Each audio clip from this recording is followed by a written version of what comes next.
Tuatahi rā, he te take kua whakatau kia whakatau tētahi kaupapa pēnei ki te kohi mōnei?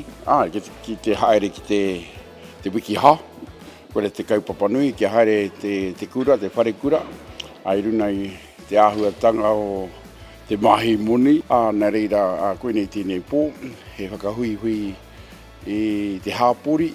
I te mea kei te pirangi koutou kia haere mā aeroplane ne. I te mea kei Otautahi, te kaupapa o wiki ha hei te Tiihema. Engari, he pai tēnei, te mea he makete. No wai tēnei whakaro. Kako, koe ni tā mātou tau tuapa, ki te mahi tēnei mahi kamupene. Koe te tino kaupapa o Matsua Brandon tere kia ki roto i te kura, kia hanga i ngā tamariki tīmata rātau, ki te hanga kamupene. Ko tētai o mātou kamupene i hara mai tuarua o te potu. Wow, i te kaupapa Young Enterprise Scheme. Wow.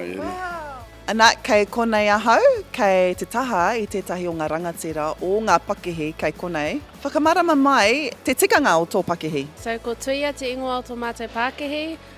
We make collectible kāri haka for rangatahi, inspiring rangatahi to wellness.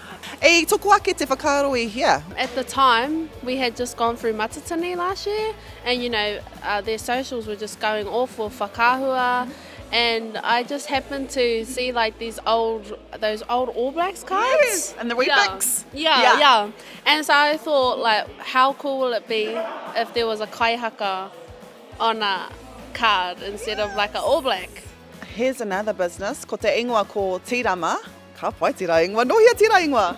No tō mātou CEO, ara te rangatira o tō mātou rōpū, e rikoata ana i a mātou.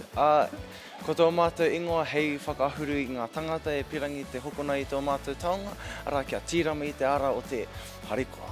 Ka pai tira, no reira, hea enei momo. He rawa kia whakapeki i tā mātou reo me tā mātou oranga i roto i tō hikoinga i tēnei ao. He mea whakapakiri tēnana, he mea whakapakiri hinengaro, he mea whakapakiri wairua. So for example, when they roll the dice and they have pihinga poho, they'd have to do that for at least 3 minutes per se.